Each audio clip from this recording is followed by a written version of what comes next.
Taniman ng tubo sa hacienda Salome sa Victoria City sa Negros Occidental, nagbabanat ng buto noon si Noven Belleza. Panganay sa pamilya, isang SEM lang ang napasukan ni Noven sa kolehiyo dahil kailangan niyang kumayod para makapag-aral ang 7 kapatid.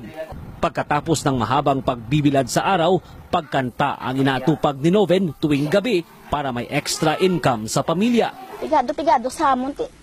Sabi ng inang si Rosie, tuwing off-season sa tubuhan, 300 piso lang ang kanilang kinikita sa halos 1 linggong pagtatrabaho.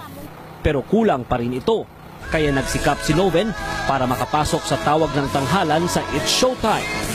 Nang manalo sa qualifying rounds, ginamit niya ang pera, pambili ng jealousy sa bintana ng kanilang bahay. Bumili rin siya ng kalabaw para magamit sa pagsasaka. At nang tanghalin bilang Grand Champion, excited ang kapatid na si Doreen dahil malaking tulong ito para makapag-aral siyang muli. Huwag kami na-expect pero Kwento ni Doreen, matindi ang suporta kay Noven ng mga fans.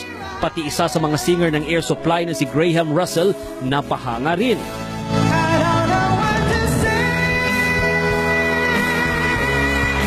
Sa email na ipinadala nito sa producer ng kanilang concert sa Pilipinas, nagalingan ng banyagang singer sa ipinakitang rendition ni Noven ng kanilang mga kanta sa Grand Finals noong Sabado.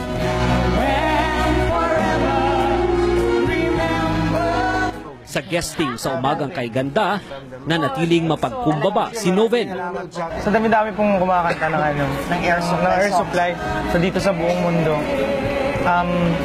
Ako po yung parang napuri ng totoong singer ng original. So, sobrang thankful po ako. Inialay ni Noven ang tinatamasang tagumpay sa kanyang fans at pamilya. Marty Go, ABS-CBN News.